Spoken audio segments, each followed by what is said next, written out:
Welcome to Quilling It, where authors spill the ink on writing, publishing, and promoting your book in today's market.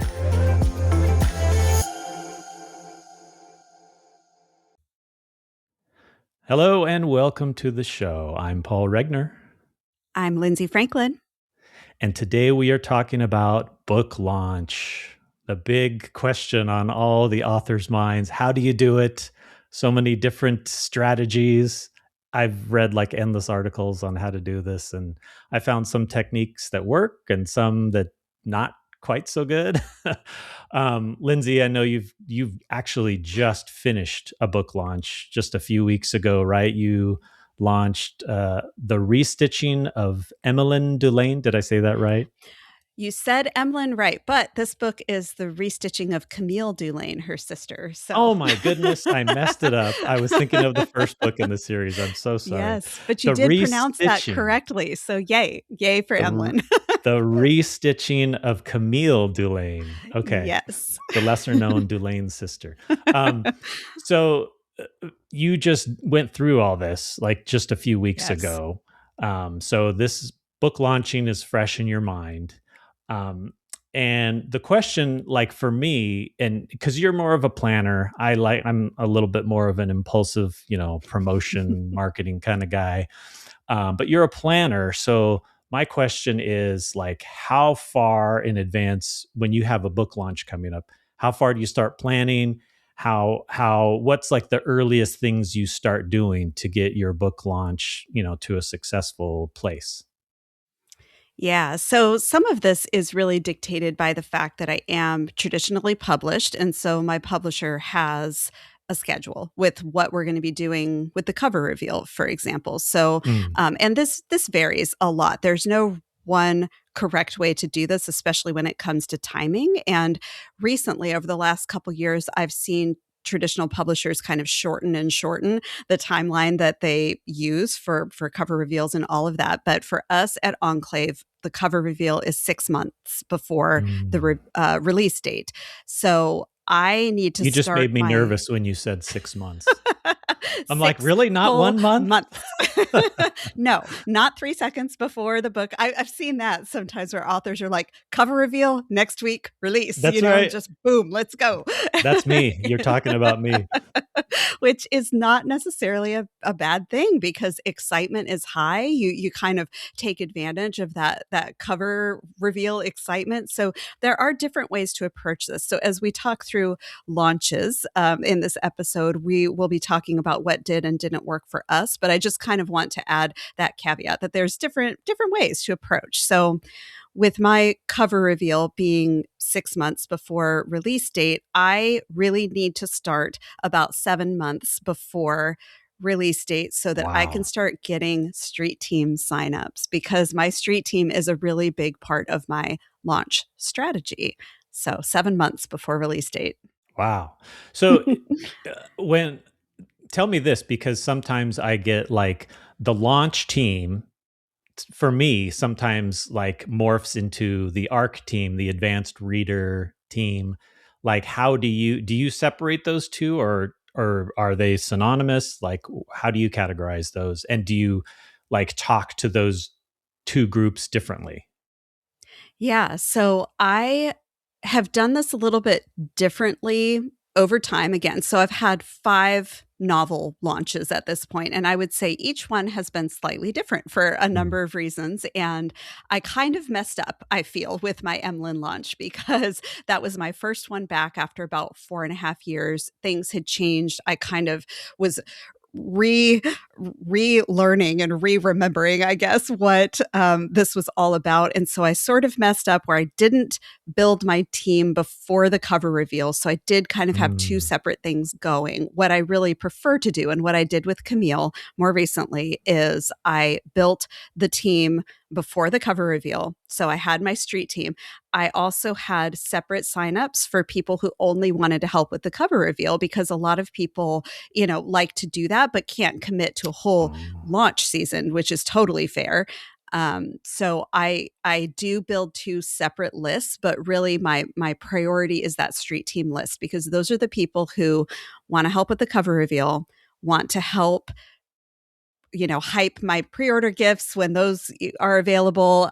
They want to get an e-arc, possibly win the drawing for a paperback arc. They want to, have an early copy. They want to review it. They want to be there for the whole launch process. So that's definitely my priority list that I build. But then I also love to have people who just want to hype the cover on cover reveal day and like, let's go. So the more the merrier with that kind of thing, right? If you could sort of take over your little corner of Instagram on cover reveal day and just have it in everybody's feed everywhere. Awesome. I love that.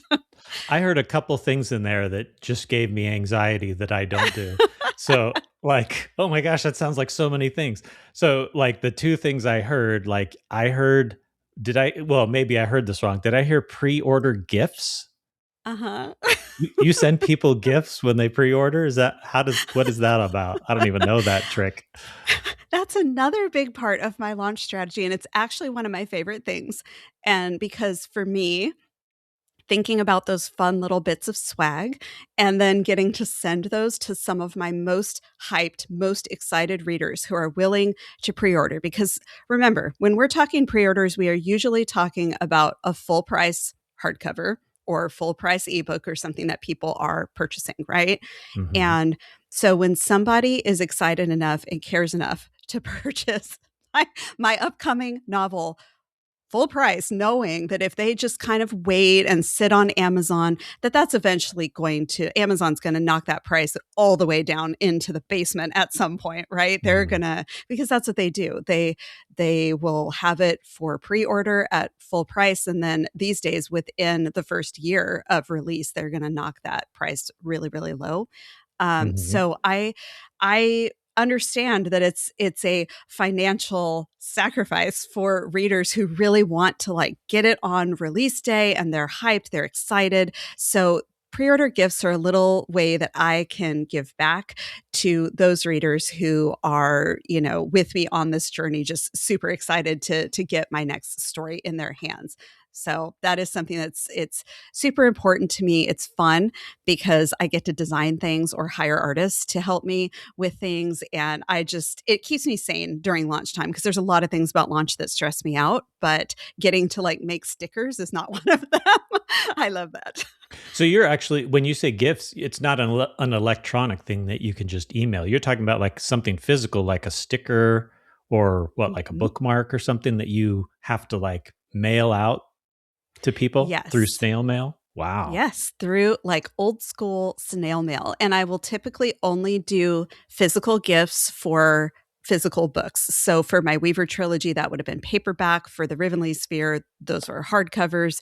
So yes, I will mail physical gifts for physical books. And then I usually try to have some kind of digital something as well for people who do ebook or audiobook pre-orders or for my international readers, because I do have a fair number of readers overseas and some really big fans overseas. And, sometimes I can do physical things overseas. I will do that for my street team members because I have international street team members, but it does get cost prohibitive at a point to ship anything or mail anything Yeah. overseas. So I do Yep. like to have some digital options where at least people can, sign up for those if I can't mail physical gifts. And I will also cap this. It's not like anybody under the sun who pre-orders and submits their receipt to me gets this. If the gifts are a little on the pricier side or mailing is going to be a little pricier, then I'll cap it. And maybe it's just the first 50 or,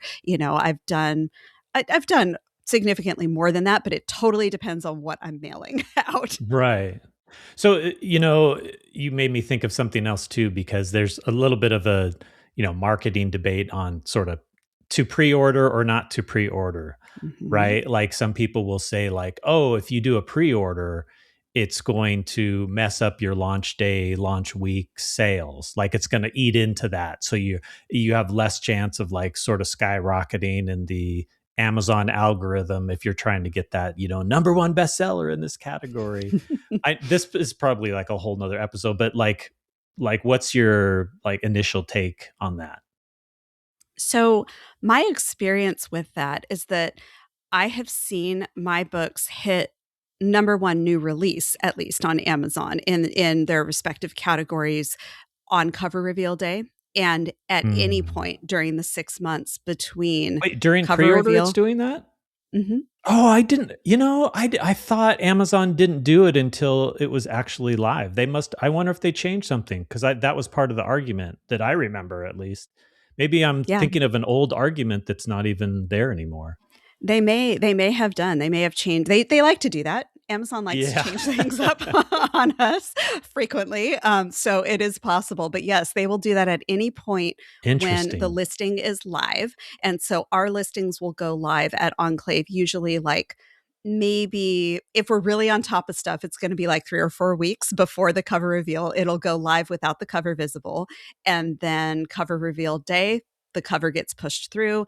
And so really at any point, we try to keep the listing a little bit hush hush before before the reveal date, because it does have the description on there. And so it's like a little spoilery, like you lose a little bit of that marketing steam to have somebody reading that weeks before you reveal the cover. But anyway, on reveal day, that's when everything goes out. We hype it on socials and you can get a banner starting at any point Hmm. when that listing is live. So I've seen my books have that banner on release or reveal day rather. And then Wow. at points, sometimes when I announce my pre-order gifts, that banner will come back. And then even with all of this pre-order, the kind of long lead up that we have, I usually maybe every time I'd have to go back and look. I don't remember for sure, but I believe every release day I've still gotten that banner. So I do understand the argument because we kind of call that like a marketing storm or a marketing funnel or something where it's like you're trying to concentrate your efforts so that you have a louder bang, right? If you're gonna, Right. let's just use a round number and say 100. Say you get 100 pre-orders on Amazon, just for the whole season. If you can kind of concentrate it into the space of 1 week. So say you got all 100 of those or those orders, I should say, on launch week, then yeah, you're probably going to shoot to not just number one new release, but number one bestseller in that Yeah. category, because that's a lot. That's a lot of units in 1 week. If you kind of spread those 100 units out over 6 months, then you may still kind of hit the banner, hit the new release number one here and there, but it's a little bit less, or it's much less concentrated. So that's Yeah. that's what Paul is talking about here for our listeners. Kind of condensing that all down so that you get a Right. stronger punch in a shorter Right. space of time. But Well, because there's certain categories like and the more popular a category is, the more books you have to sell to get to that, number one spot, right? So I think that's right. why, that concentrated effort is going. Um, but I have heard that the algorithm now, the ever-changing algorithm Our is friend, pays yes. you're right, is a little more skeptical of those huge spikes, especially if it spikes up and then drops down really fast. Then the Mhm, algorithm is like, oh, this is just, a one-shot deal. This isn't gonna like mhm, last. There's no, they want the sustainability of sales. mhm. So there's always that, and there's various strategies to sort of keep it going, like doing discount runs and promos and different things like that. But Yeah. boy, that's interesting. Okay, so that's good to know. That's good to know. That's actually like I think that was one of the big arguments for not to pre-order, because I don't do pre-order. I just launch it, but Mhm, I try to hype it up. But so when you put together your launch team and you're mhm, saying like this is something you're planning like 6 months in advance, do you do it through, because I'm like looking at the practical end of things, like how do mhm. you do a call out on your newsletter or on your socials or on all of it, like, hey, I'm looking for a launch team for my new book, like sign up here, with your email? Do you do that kind of thing? I do. I'll Okay. usually create like a Google form, just something Okay. that's pretty simple, and I'll put a lot of information in there where, you know, these are the expectations. This is what it's all about. Because sometimes we hear ARC team, launch team, street team, Hmm. and those are used interchangeably at times, but sometimes they mean different things. So I try to be really clear on the form itself. This is what the expectations are for what I call my street team. And, these are the kinds of benefits that you might receive. So I really love and appreciate my street teams because they just, I mean, they're just all in, a lot of them. And some people join the team for different reasons, where they just are there to get the arc. They just want that e-arc to read early and post a Mm-hmm. review. And that's awesome. I'm all for that. So people join my team for different reasons. So that's some percentage of my team. If someone is only interested in the cover reveal, then that's not really, they don't need to join my street team for that. I will send them the cover in advance and they can just be part of that and they don't have to join the team. But if you want to be an ARC reader, then yes, you have to join my team for that. And so those people are not necessarily doing what I have structured as monthly quests. So my team has quests that every month, here's the quest. And if you want to complete the quest, it's never required. You're not going to get kicked off the team for not completing the request. But you put it in that terminology? Do you say like, yes. Hail peasants, this week's quest, should you so choose to follow?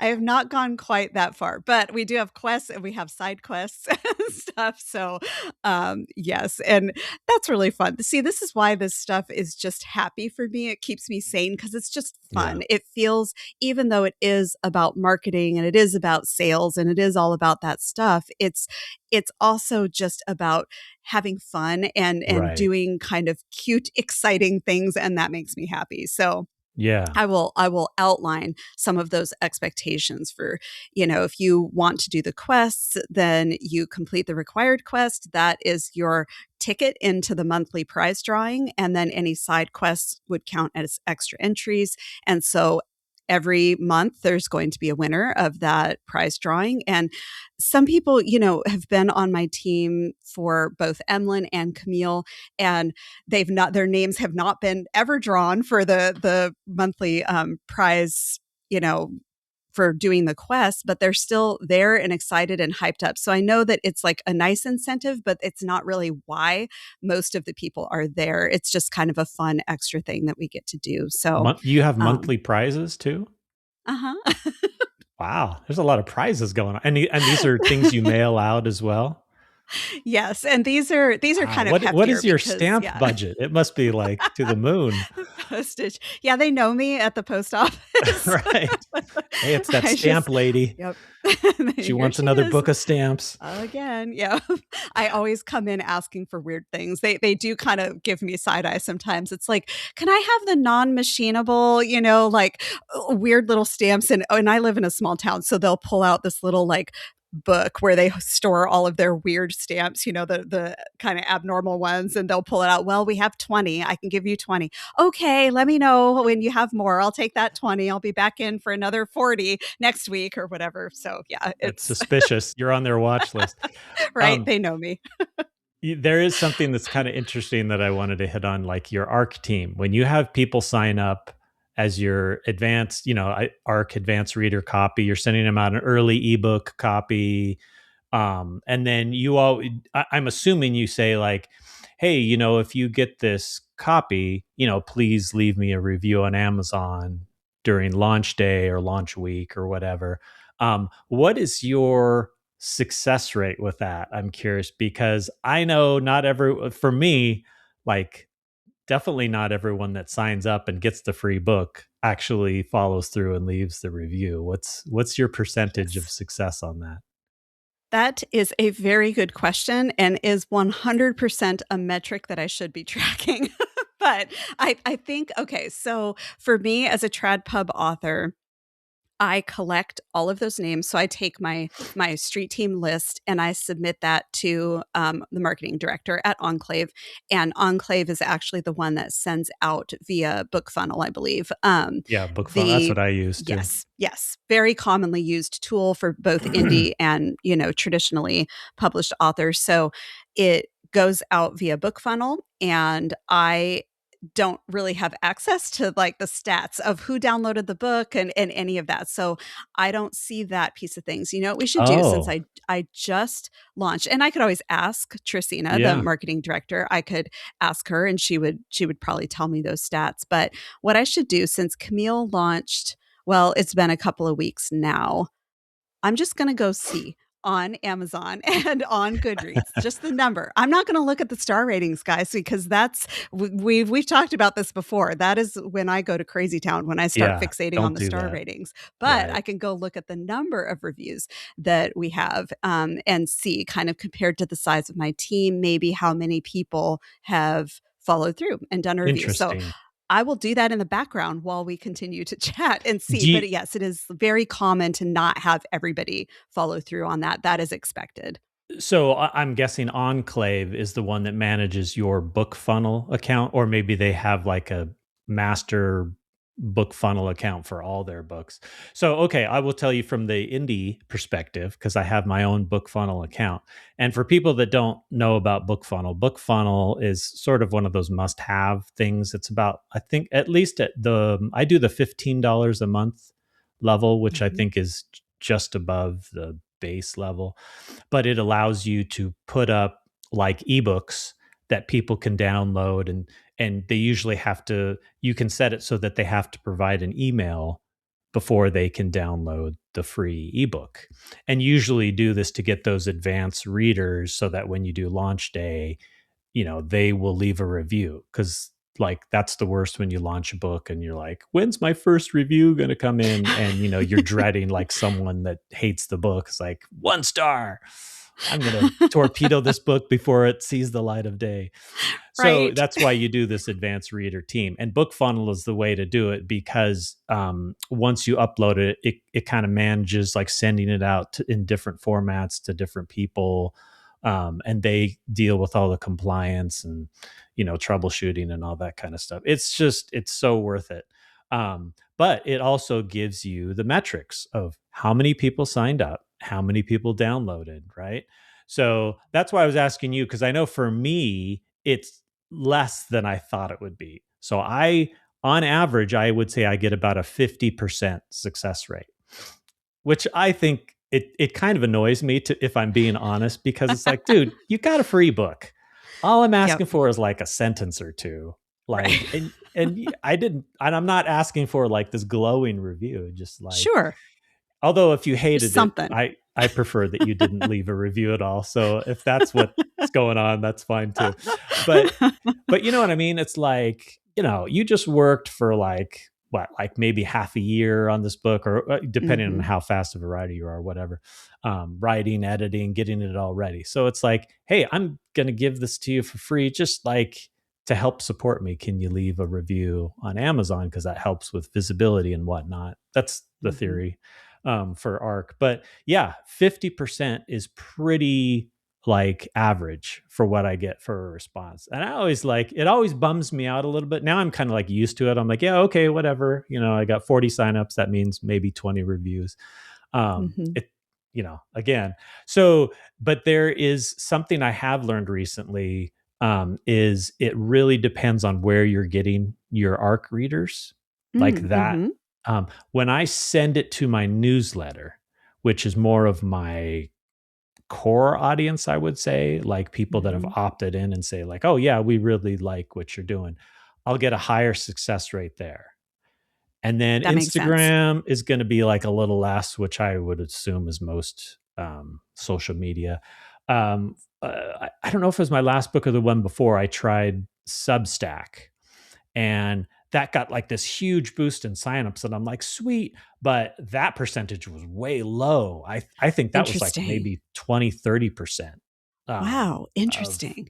yeah. So then I thought, okay, I'm not doing Substack anymore, because these people are just looking for free books, at least the ones that hit me up for it. So that's part of it, is like looking for the most impactful. And you might think like, hey, I don't care, like the more the better, because maybe I'll still get some. But for me, I don't know, I just get that thing like, I don't know, it's just like that's a lot of free books that might have been a purchase. I don't Right. know. It's a tightrope, right? You kind of got to make Yeah. your own call on that. But It's kind anyways, of that's my true. little bit of insight, Yeah. I guess.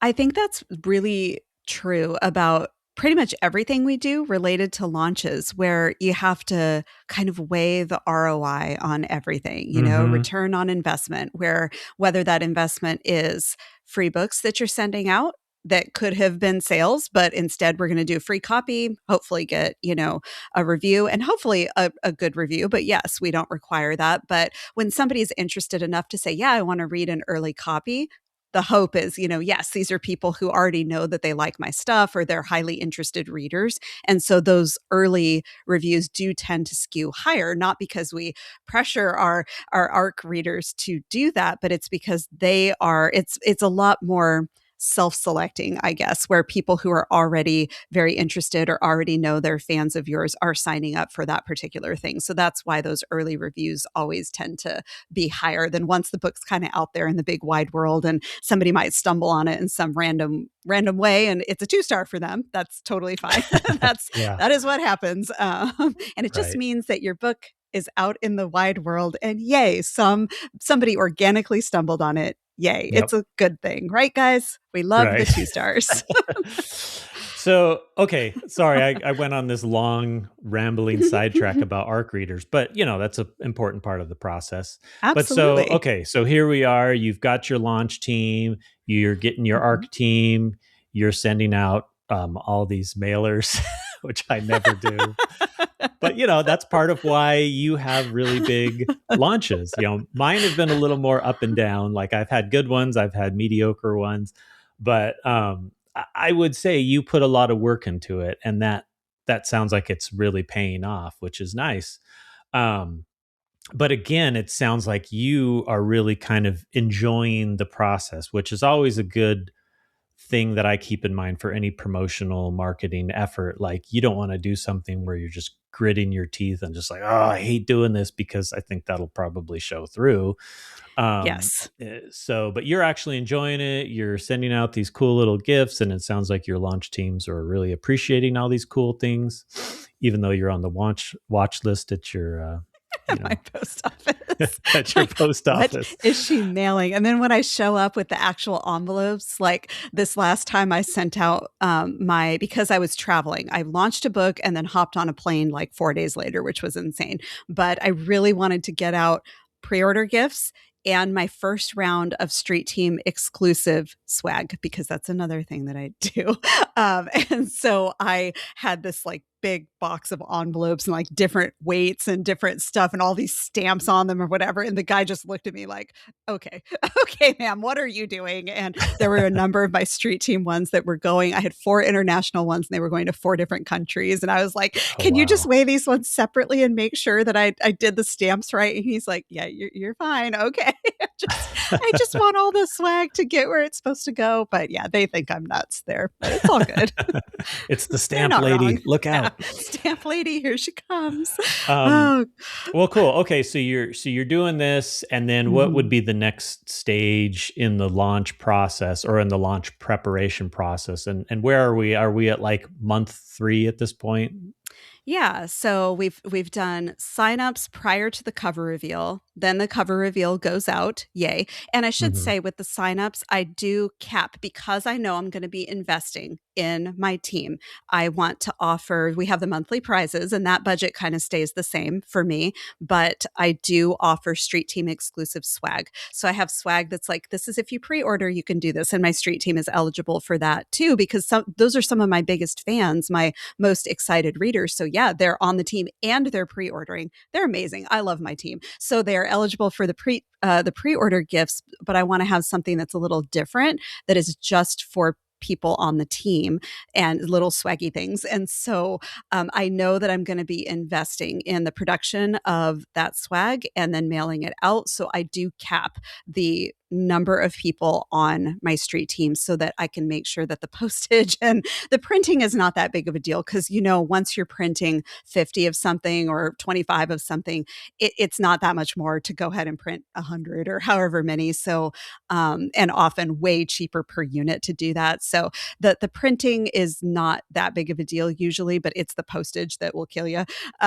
when you're sending stuff out. So I do like to keep the number on my team reasonable and within what I can do for postage budget. So I will vet people who come in. And if somebody has been a really unresponsive member of the team in the past, or they got that free book and I've never seen a review come through from them or something, and yet they signed up again, they're not going to be on my team. Mm. If I've seen them be real weird or negative on socials before, either about me or just about anything, kind of, if there's just something makes me feel icky about their social presence, they're not going to necessarily be on my team. So I do vet the people who come in, because I don't just want to take anybody and everybody. I want to make sure that the team is a really fun, positive space. I think because it is somewhere I mentally retreat to during launch stress, where it's my team and I'm excited, happy, yay. It's Right. sad when there's something that's kind of negative or stressful about the team. So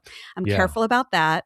And then we do the cover reveal, yay. And that would be like the quest for that month, is participate in the cover reveal, post somewhere, right?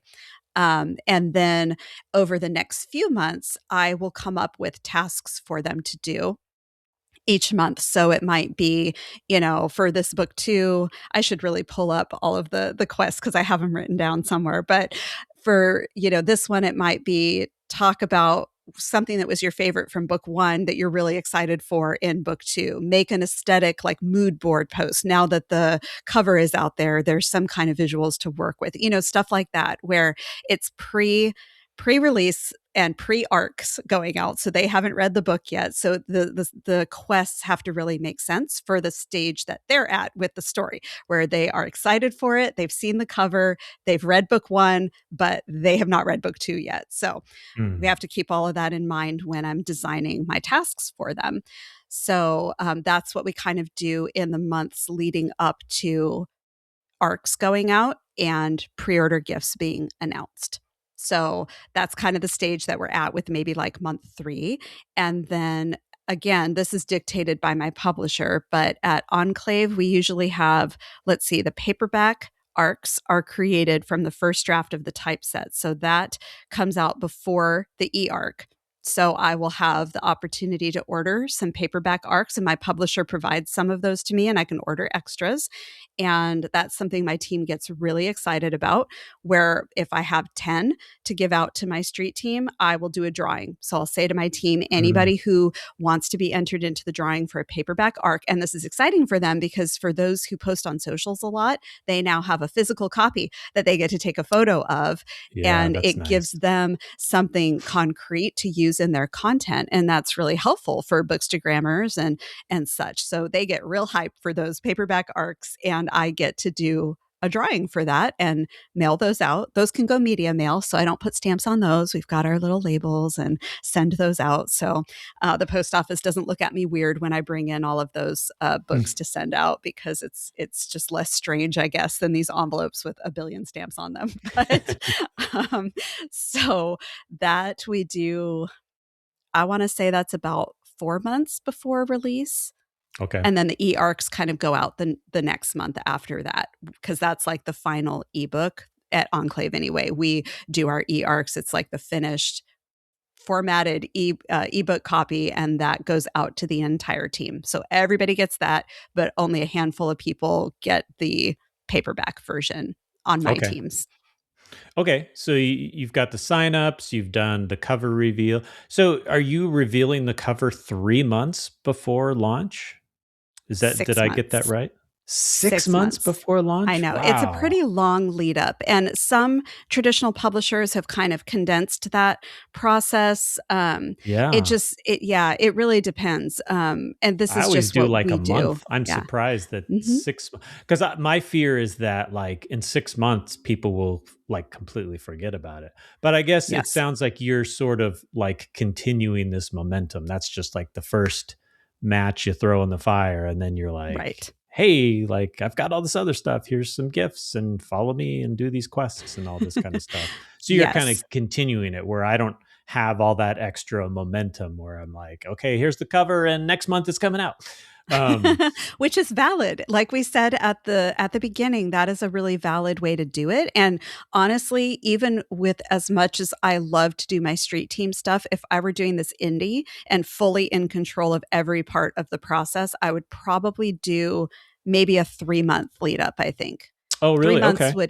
yes, I think that would kind of be the sweet spot for me, maybe 4, because then there are fewer months between cover reveal and arcs, pre-order gifts, and then, the actual release dates. So there's a little bit less time to fill with that. And that would be the sweet spot for me, I think. I understand that at Enclave, there are a lot of moving parts, right? Because we've got all these different books happening and lots of different things that need to occur. So that's why we have the 6-month lead up time. But if I were just doing this for myself, I would probably choose 3 to 4 months. Gotcha.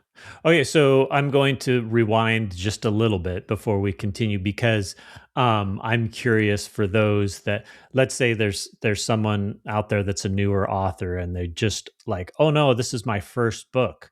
Because we talk a lot about like, oh, you need to get your launch team from your newsletter, all the people that are already following you. So all of a sudden you have this brand new author. It's like, I don't even have a newsletter. Like, what do I do? Like, how do I get a launch team? How do I get people to support my launch? Like, where do I draw those people from? And I know you had a pretty successful launch for your first book, Story Peddler. So how did you go about that when it's like, I don't have a newsletter, I don't have any followers yet? I mean, I assume you didn't have a newsletter at that point. Maybe you did. You can tell me. But what did you do when this was like your first book? How did you kind of build up that launch team and buzz and all that kind of stuff? Yes. And that really was where I was at. I honestly cannot remember if I had a newsletter, it would have been quite small. So it Right. might have existed, but it would have been really tiny. I want to say I had about 200 followers on Instagram. I did have a fairly engaged Facebook following at that time because this was in the year of our Lord, 2018. It was, different. Oh, I lost you for a second. Yes, we're still Okay. recording. Okay, Sorry, we're sorry, back. every listener. I don't know what happened there. A little We had glitch in the matrix. a I saw little two blip. cats walking by and they were identical. I'm going to, just in case this is coming from my side, I'm going to turn on my Wi-Fi as sort of like a backup Perfect. feed in case it's me. I don't know. But according to this, it's still recording. So Okay, I think we're still good. We'll keep yapping as though we're still recording, and we'll find out in post-production what it's all exactly. like. Sorry about that, Exactly. everybody. We apologize for the technical difficulties. Your program will resume very soon. Okay, so you were talking Goodness. about your first book. You're talking about like you Yes. didn't, if you had a newsletter, you don't even know if you had one. You didn't have that many followers on Mhm. socials. So yeah, how did you proceed at that point? Yes. So my strategy with this was to try to create the feeling of a fandom, which was a little Mm, bit weird to do because no one had read the book. There's like 5 people who have ever read this mm, book, but I talked about it a little bit, not overwhelmingly so, but I gave just, a little bit of information. We had the back cover copy. We had a beautiful cover from Kirk DuPont. So I did not build my team prior to the cover reveal for book 1.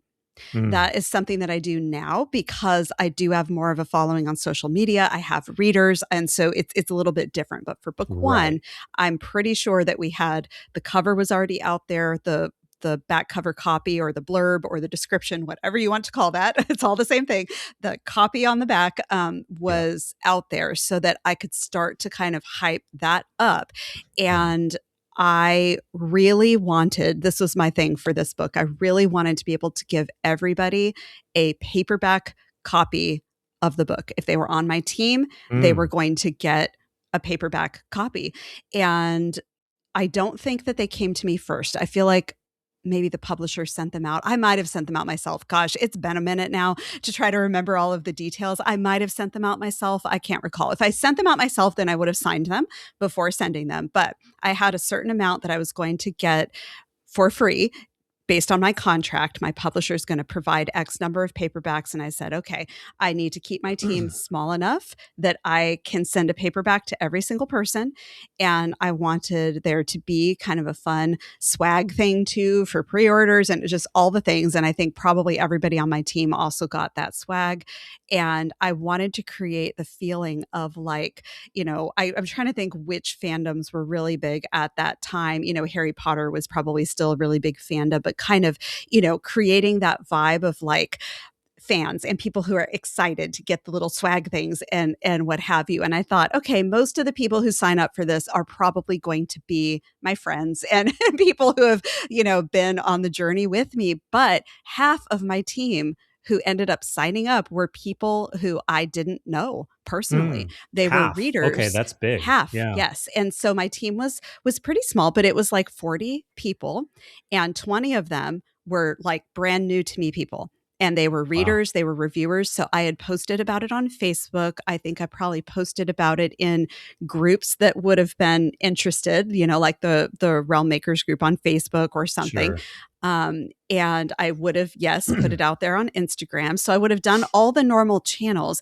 And so you don't have to find like 200 people. You don't have to find 300 people. You just have to find 20 people who are really excited to read the story. And that team of 40, so 20 people I knew and 20 people I didn't know, they were like self-selecting for people who read the description and thought, yeah, I want to be part of that. That sounds really cool. I want to be in on this. And that team of 40, my original street team, was so special.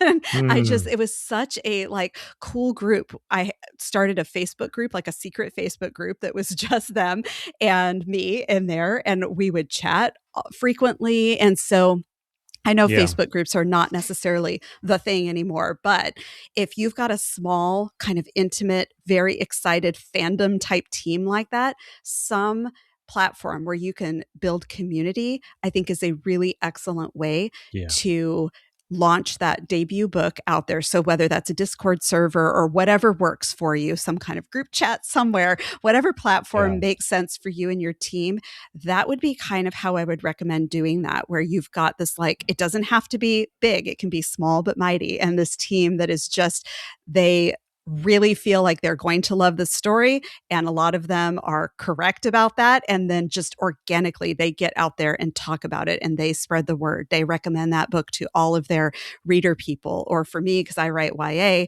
I had a lot of parents in that group that were connected to homeschool communities, or they have other parents who know that this is my reader friend mom, and she's going to recommend books for my kids. And I mean, it just grew from that space, and it was organic. I didn't pay for any of that. My investment there was taking some of these copies I was going to get for free anyway, and rather than selling them, which is something you can do with your free copies that you get from your publisher, right? You can take those to live events and sell them. But rather than doing that, we're going to give away most of those and just kind of hope that the people who receive them love it enough to talk about it, and they did. Yeah. Now, and you mentioned something that's, I think, important too, because there's trends, right? Like when you were doing this, Facebook groups were kind of a big thing. I don't think they are anymore, or at least they're not where they were back then. Right. So part of it is finding like, what's really working now, right? Like I know Substack is kind of a thing now. I don't know how Substack necessarily plays into like book launch, like success, maybe.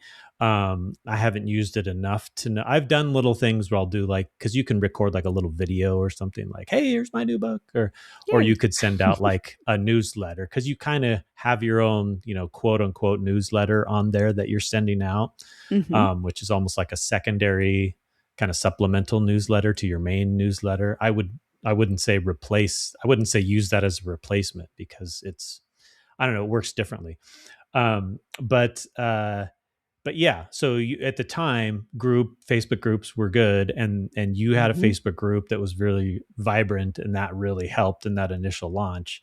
So very cool. So, and then you ended up like really having a pretty nice initial book launch. Is there any other tip for that initial book launch when it's your first book that you might think is a good practice to have? Yes, there were two other things that I did that I think would be helpful to mention. And one of those things was I targeted libraries with an ad campaign. And I know that sounds kind of weird, maybe. I don't know. I don't know Yeah. if it sounds weird. I don't know how many people do that. This is a new one for But me. I haven't even heard this.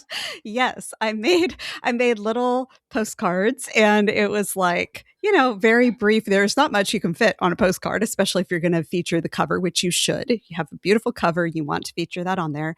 But there was, you know, a little bit of information, maybe like a blurb from, you know, somebody who endorsed the book. And I sent that to, oh my gosh, how many did I send out for the Story Peddler? I can't even remember, maybe 500 postcards. Wow. But postcards are not expensive to send, or they weren't back then. They're probably more now. But yeah, so I sent those out, and this was actually just like divine providence. As I was creating this library targeting campaign, we got word from the publisher that Library Journal had reviewed the Story Peddler. And Oh, so that was like, I couldn't have planned that, because you know your publisher can yeah. send your manuscript out to a bunch, and they should be sending your manuscript out to a bunch of different review outlets, but you can't control that. You know, Publishers Weekly, Kirkus, they decide what they're going to review and what they're not going to review. So this, we couldn't have engineered it, but I'm very grateful that my publisher sent that manuscript to Library Journal, and Library Journal decided to review it. So as I'm in the process of sticking address labels on, I get word of this, and we rushed out, and I think I submitted to Vistaprint really fast and got some stickers made that said reviewed in like the March 8th edition of Library Journal. So that would have been in 2018. The book was supposed to release in May. And we had not seen the review at that point. So I didn't know if it was even a positive review. Yeah. Fingers And crossed. right? It was like, maybe the riskiest thing that I've ever done is, oh, draw your attention, library buyer, to this review. And I have no idea if it's even positive yet, but we were hoping. And Yeah. it turned out to be a starred review that was the debut of the month for that Nice. issue. And so it ended up being very positive, and the Story Peddler ended up in hundreds of libraries across the country. Wow. So I that didn't was even know another that was the thing. thing. So, Yeah. how do you even go about that? Do you say like, "Hey, I'm a debut author." Like, I'm wondering what you even say on the postcard, and if is Mhm. this like a common practice, or is this just something like you decided I'm going to try this wild new strategy? Like, what do you say? Do you say I'm a debut author? I have a new book coming out. Would you like to carry it in your library? Like, what did you say? It was, my goodness, I'm going to have to see if I can actually find, if I can find one of those postcards, because surely I have some somewhere. And I actually did this again with Emlyn. So like both book ones in my series, where send it out and try to get it in libraries. I was a library reader as a kid, so I love to have my books in libraries. But I believe that we had like a, either the full description from the back cover, or maybe a condensed version of it. And I know it had the cover on there. And then it would have just very briefly had like a little mini version of my bio on there. And so it was less personal than I'm a debut author, but it was like, this book is coming out, and Hmm. here's some of the hype, for this book. Here's, the blurb from Jill Williamson. I think I might have put Jill's on that postcard for Story Like the Peddler. I can't endorsement remember. quote or Uh-huh. whatever. Yep, Yeah. like a little snippet of her endorsement quote. And then, for readers of, and then listed a couple of comps, just to give the library buyer an idea of where this might be placed, and if Hmm. they might be interested in looking at it. And then, had that additional sticker on on there of reviewed in Library Journal, so that most libraries are going to be subscribed to that. So, Sure. and some Right. of them do their buying just straight off of that list. They will just go down and see any of the positive reviews from Library Journal for that month, and they'll just buy, boom, boom, boom, boom, boom, straight down Wow. the list. So some of those library purchases of the Story Peddler would have been organic from the starred review that they would have seen in their copy, and then others were probably helped along by my postcard campaign. Right. So that was one thing that I did, and you know, that worked for me. And again, it's Yeah. personally important for me to have my books in libraries because I was an avid reader whose family did not, like, they could not support my reading habit. We did not have the money to just buy me all of the books that I wanted to read. So I was a library borrower. So it's just a very full circle thing for me to have my books in libraries for other people to be able to check out. It's important to me. So Right. that was something that I will probably continue to do as long as I can get those addresses to. That's kind of the tricky part, is getting the addresses of where you need to mail all of those to, and Right. finding those lists. But they exist. They are out there. Okay, so that was one thing. You said That you was one had two thing. things. Yes.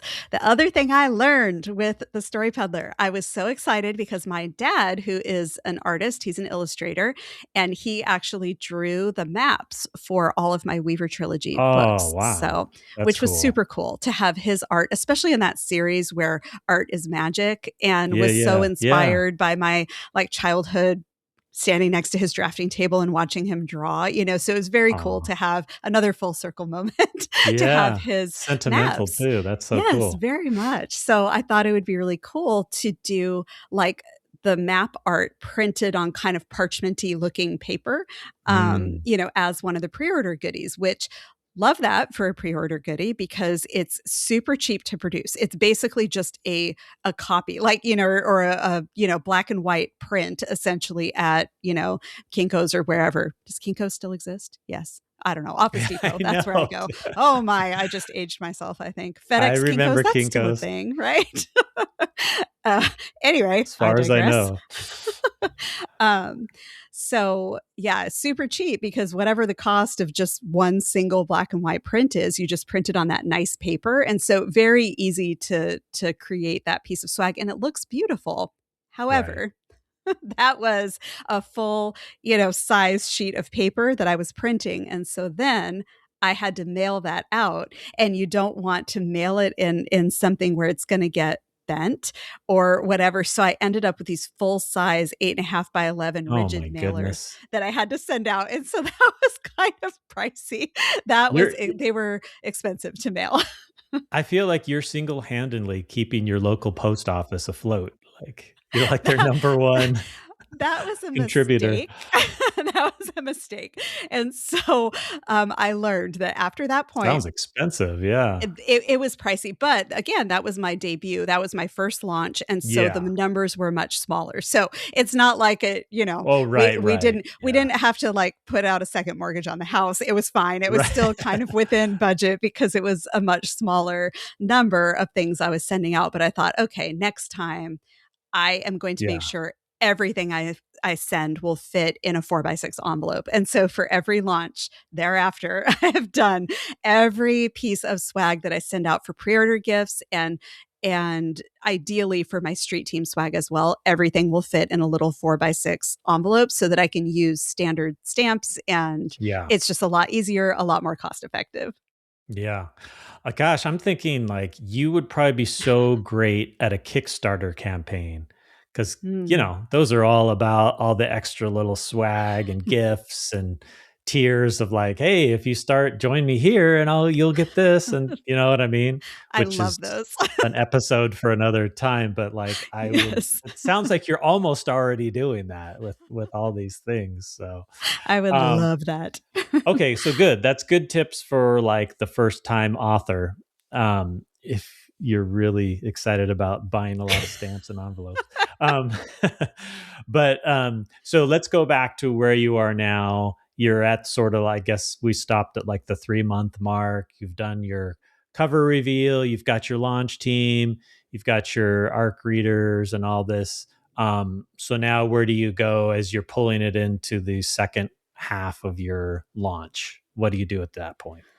Yeah. So at that point, we're going to probably launch the pre order gifts and put Mm, that out there. And it's good timing because the street team members a lot of them have read the arc at that point. So they've read it and they can't review on Amazon or any retail sites, or most retail sites, I think, at that point, prior to release date, but they can right. start to review on Goodreads and they can review Oh, on their socials and start talking about it. So that's what a lot of team members are doing. And then when it's like, boom, here's the pre-order gifts, they get really hyped about that. And they just go out and do all of this very grassroots kind of promotion. And especially this last time when my day job swamped me and my personal life swamped me because I got sick in the middle of all of this. And I just couldn't be on socials the way that I needed to be during my launch period. And things Probably just from licking all those stamps.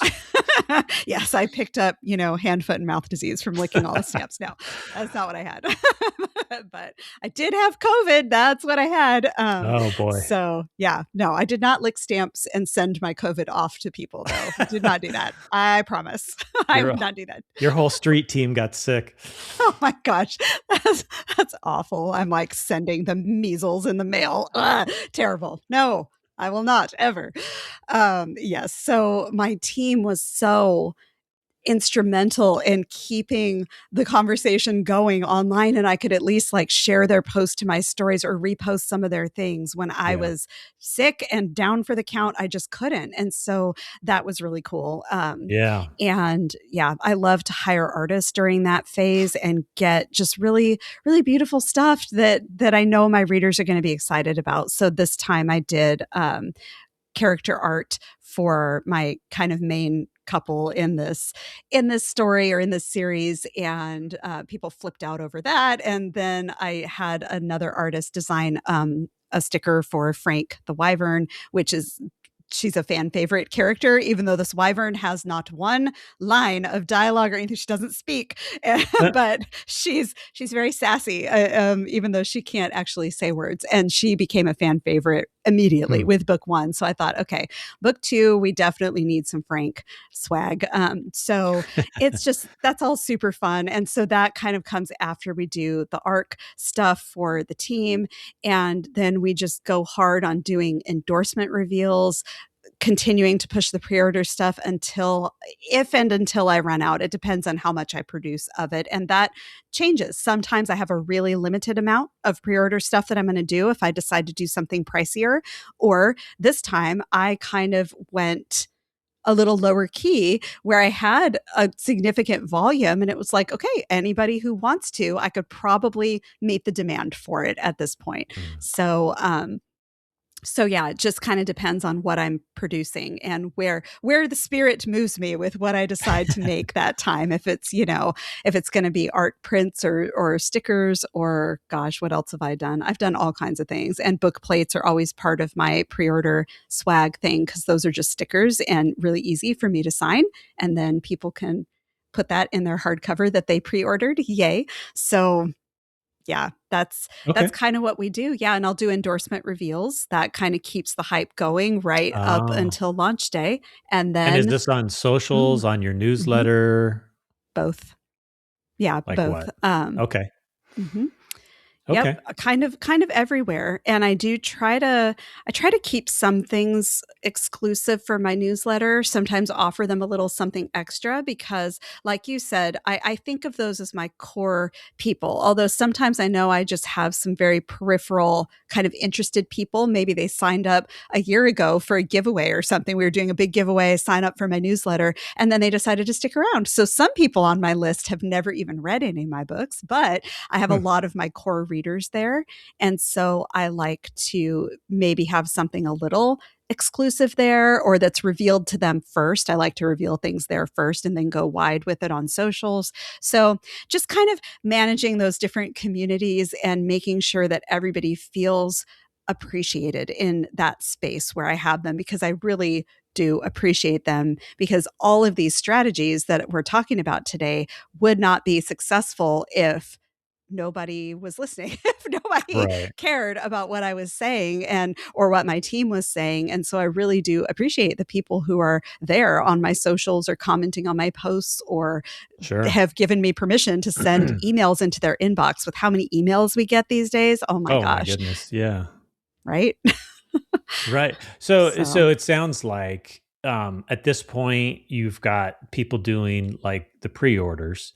People are leaving like at least Goodreads reviews, because it sounds like Goodreads allows early reviews before release.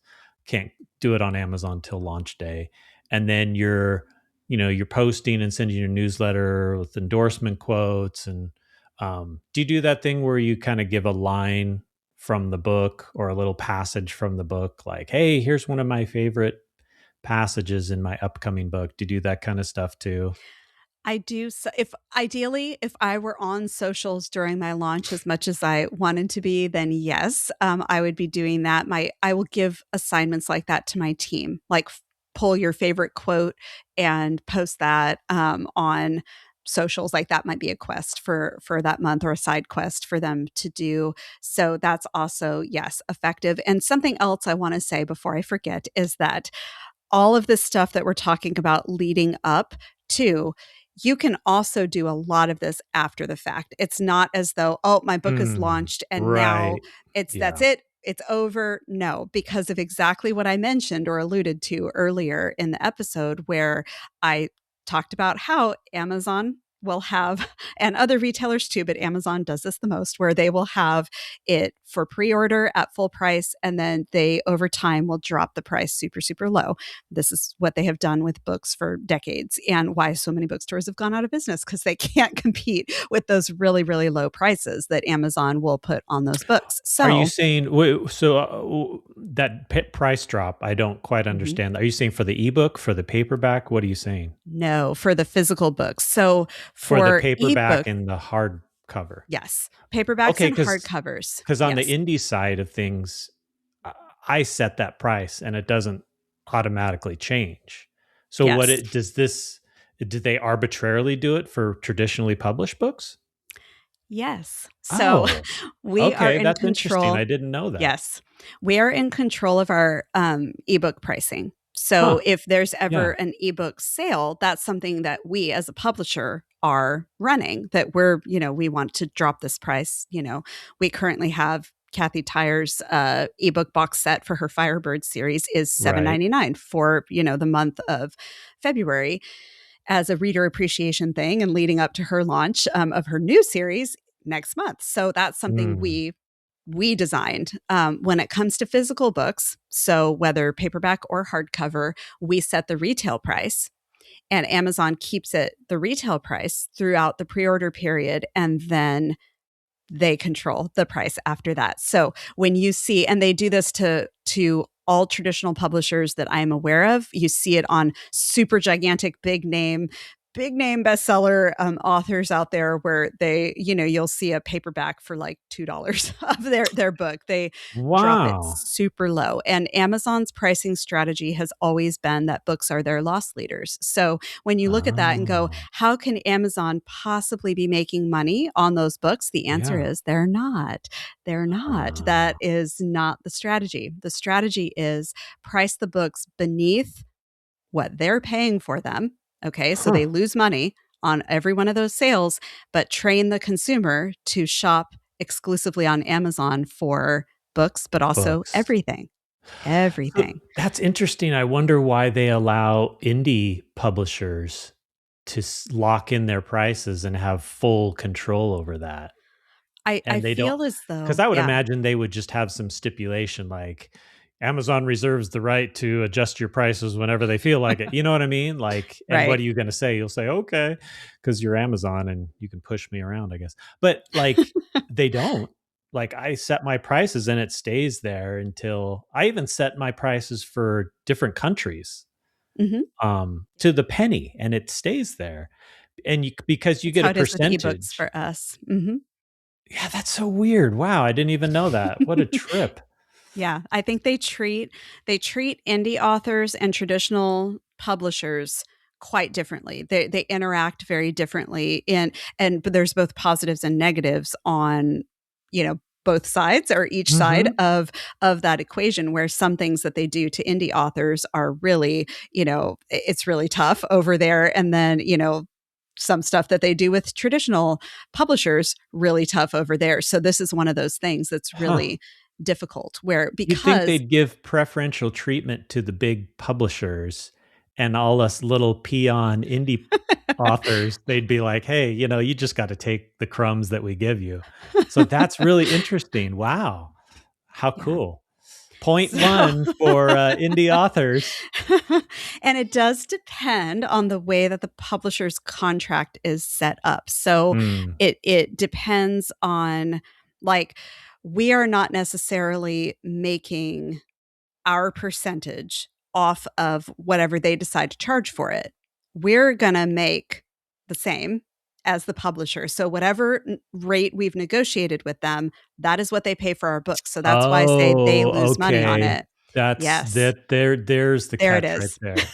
So you're still making the same price Mhm. for each sale, Mhm. and they're eating it, I guess. They're eating the Mhm. loss Yes, and they are. probably writing it off at the end of the year. Wow, okay. And what they have done, if you look at what Amazon, because Amazon started as books, right? It was like Yeah. just books. But over the years, it's become like the largest department store, right, in the world, where they sell everything. And so they have effectively trained us with their Prime free shipping and all these things that they Right. offer, super cheap books, all of that. They've Yeah. trained us to shop for everything there, and we do. And so it doesn't Right. matter that they lose money on, I'm guessing, thousands and thousands and thousands of copies of books they are losing money Yeah. on every single day. And it doesn't matter because they are selling such high volumes of everything else. But this is why a lot of people boycott Amazon, because they look at that and go, ew, and they're not Right. okay with it. We, as authors and publishers, like most of us, need to work with Amazon. It's a really important market for us. Oh, yeah. But that's why when you hear some people talk about, in the book space, talking about boycotting Amazon, whether as an indie author, because we know several who will only sell direct to consumer, like, come to my website and that's the only place you can find my books. I've seen several indie authors do that because they have a big enough following when who you're will big, follow you can them. do that. When you're big, you can do that. And it's kind of like, I don't know of any big publishers who do that, where they only sell direct to consumer. I can't think of any. Maybe. Yeah. If our listeners know of any, y'all can tell us in the comments about that. Right. But I can't think of any. But yeah, it's really kind of fascinating what they do. And but circling back to the launch topic, is because of this, because as consumers we have been trained, and times are tough. I get it. If like the $5 hardcover is the difference between you being able to read the book or not read the book, buy the $5 hardcover. Yeah. No worries. Like, I'm in support of that. That's fine. And so, because of that, books can have kind of a longer tail on the launch period, so to speak, where, people, consumers, readers might be waiting for that time when the price is going to drop. Like, I think Emlyn is probably $9 or $10 on Amazon currently, and the retail price is $24.99 on that. So people might be waiting for that kind of price cut. And so you can sort of have almost another sales burst, or another launch burst almost, when the price starts to kind of tick down on Amazon for traditionally published authors who are in that position. So you don't have to feel like, oh, the launch is done and it didn't go great and now we're just done. I'm not even going to talk about this book anymore. No, you keep doing that kind of like promotion-y stuff to keep the momentum going, and especially if it's a series, keep going with you it. have You can to, have a or long else tail. it'll just fall into obscurity. Even if you had a great launch, you got to kind of absolutely keep something going through ads. That would be my recommend. That's how I keep my sales going. Amazon ads, it's just like, without those, I don't know, like all the other stuff I've tried and I still do is it kind of helps, but Amazon ads is definitely like the number one, like, thing that keeps the momentum going. Boy, that makes so much sense now that you've told me about that, the arbitrary price drop. Cause I'm these new books that I'm doing, and I'm getting ready to launch. I mean, we're talking about book launch. I'm getting ready to launch a new book in about 2 weeks here. It's another middle grade fantasy adventure. Yeah. And I'm looking for ARC readers. If you'd like to sign up. And now where can people do that? Yes, thank you. I have a link on my Instagram account. So it's, if you just look at my bio, you'll see it. But yeah, no, because I was looking, because I'm publishing in the middle grade fantasy market. So when I was looking at, like some of the bestsellers and stuff, I was seeing their hardcovers for like $10. And so I'm like, how are they doing that? Because the hardcover is more expensive to create than because I did a hardcover for my last one, and because I love hardcovers, but it's not like, financially speaking, it's way less profitable than a paperback. Hmm. So Yes. I make about the same, but I have to charge like way more for the hardcover, even to make the same as a paperback. So I'll do the Hmm. paperback at $14.99, but now for the hardcover, I got to go like 21 or something like that just to get that same profit. Hmm. So that's why I was wondering, like, I'll see these $10 hardcovers and I'm like, Hmm. how are they doing that? But now I know how. Now you It's know how. Amazon is doing that, and they're And still they are making this. losing money. They are losing money Wow. on that Okay. because, yep. And that's I how get it. it's not about turning profit for them on each of those individual products. It is Yeah. more about squashing competition Yes. and Right. training the consumers. So it does feel kind of when you think about it. Yeah. It's not great, but that's why, we've lost Borders and why Barnes and Noble has Right. had to really like recalibrate what they're doing, because this is a really aggressive strategy. Yeah. And that's why they treat indies differently, because indies are likely using POD technology, so print on demand technology, and Right. there's just like a different the calculus is just different when kind of mathing here with all of this. When doing the Mhm. math, it's all going to shake out a little differently when you're talking about those POD books. So yeah, they treat them as totally separate entities. It's like two different business models with the way that Amazon interacts with indies versus trad. Yeah. Well, this is officially our longest episode ever. We've crossed the hour mark. So Yay! we're going to go for 2 hours. No, Woohoo! but before, because I don't want to like end without you getting, because I think we're up to launch day. Is there any final things you do as you lead up to that actual launch day that we've missed? Launch day for me is always just yay, celebration, the Yeah. quest for my team. My team for launch month will have 2 required quests, and it's just yay on release day, post something that's just yay, the book is out, and then get your review posted to Amazon.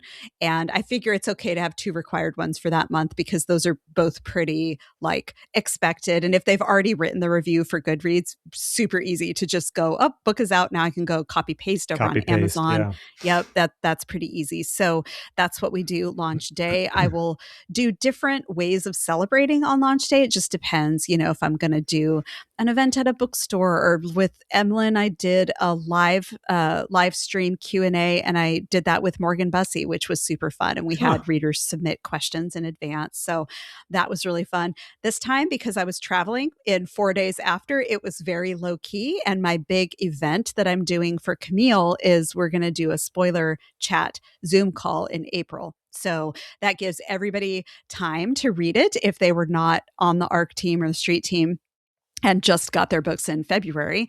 Then by April, they will hopefully have it read, and they can come join the Zoom call and submit Hmm. questions in advance. And I will talk about anything about the whole series, because everybody in the room will have read the book. And so that's why it's spoiler chat, because we'll, talk about all the spoilers and just squeal about things and be excited, and it'll be super fun. And then you do that through like a video chat kind of Uh-huh. situation? Yep, and Okay. we'll do that live and then record On it for Facebook anybody who or I'll probably do Zoom, I think, oh, for this Zoom? one. Yeah, I'll try Wait, so Zoom. just so you're doing it with another author. You said you did it with Morgan Bussey, and So so it's like a dual launch celebration or something like that. So last time for Emlyn, we did that on Instagram Live. We did a live Okay. stream on Instagram on launch day. So this one's a little bit different. This one's after the fact. And that one was really fun to do on Instagram on launch day, but different kinds of questions there, because you want to avoid spoilers in that context, right? Because Yeah. a lot of people have just gotten their books that day. And so you don't want to like do a bunch of spoilers. So that's why it's really helpful to have another author there, and you can talk more generally about books and about, we could talk about her release that she had done, like 6 months prior, Mm. and just kind of riff off of each other and answer reader questions. So that's a little different vibe.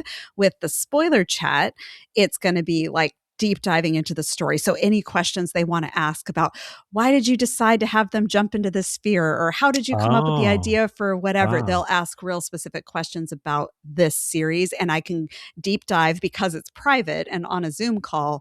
I can do all the spoilers I want to and not worry about any of my readers who have not gotten there yet with their books. So And I'm these are looking just forward to chats that. that are coming in, like that you're reading and answering kind of. Okay. I Yeah. haven't done So they that. That can sounds either pretty cool.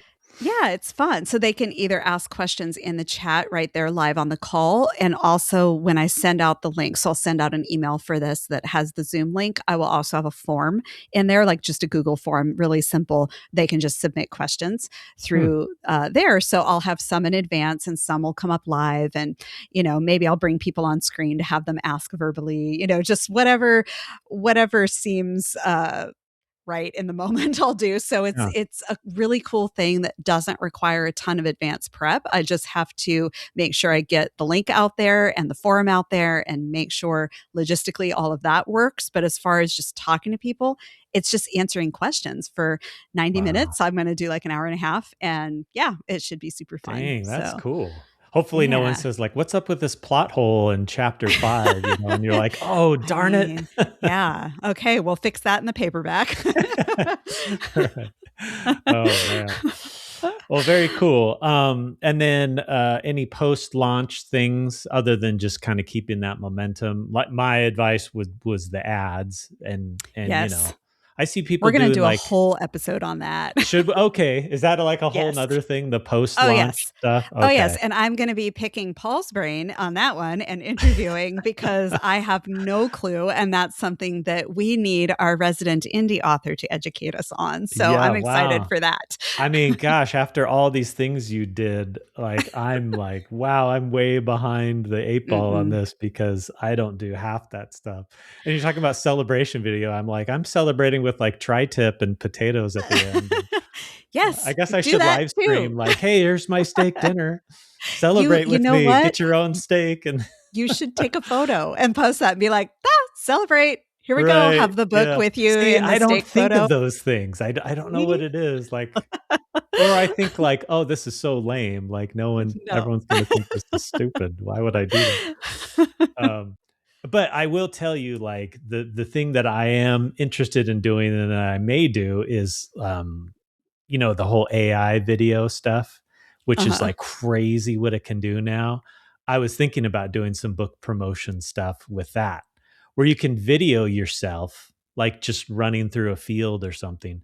But all of a sudden, you can take that, feed it into AI, and then it's putting a ranger's outfit on you, Oh and my gosh. you have like orcs chasing you, but you're saying the same things, and it's still you. Right. But it's like AI is like throwing you into like a fantasy scenario or something It's like that. crazy. And it's so awesome. It's like, okay, that I can get behind. Like a picture of me eating a steak is not interesting, but me running from orcs, that's cool.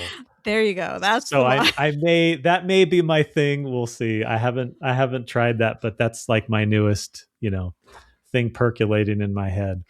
But yeah, we'll see how that goes. Anyways, all the AI haters hate me now because I'm siding with the robots. Anyways, okay, so we should probably wrap this up. We're like or an hour 17 in. My goodness. But anyways, we hope that this has been very helpful for everyone like looking to launch their book or improve their book launch. Do what Lindsay does. Don't do what I do. No, you know what we should say? This is going to be my closing thought. My closing thought is Yes. do what works for you Yeah. and what feels sustainable and exciting to you. And Yeah. yes, book launches are going to, there's some stress involved with that, right? And it's work. It is work. But if the idea of either creating or commissioning swag and printing it and sending all of that out makes you want to die, then don't do that thing. Don't do that thing because that's not going to be a good strategy for you. And, so you want to take whatever bits and pieces of anything that Paul or I have said throughout this hour and 18 minutes, take bits and pieces and think, yes, that could work for me, or I could adapt or adopt that in some kind of way and, Yeah. take my launches to the next level, then do that thing. Only when it, brings you joy, makes you happy, or you feel like, yeah, I could do that. There's not Right. every single thing, like the library postcards, for example. Sitting there and stamping library postcards does not bring me joy in the way it brings me joy to send stuff to my street team. But the thought of my books being in libraries for readers who are like me, who aren't going to go into the bookstore because they don't have the money to buy those books, then that part brings me joy. And, so just make it sustainable for you and make it something that makes sense for you, and don't feel like you have to copy what anybody else is doing. It's just about finding your own way, and whatever keeps you sane during launch time, that's what you should do. Wise words from Lindsay Franklin. I think we should end with that. All right. Thank you, everyone, for listening. And I hope this is helpful, and we'll see you next time. Bye.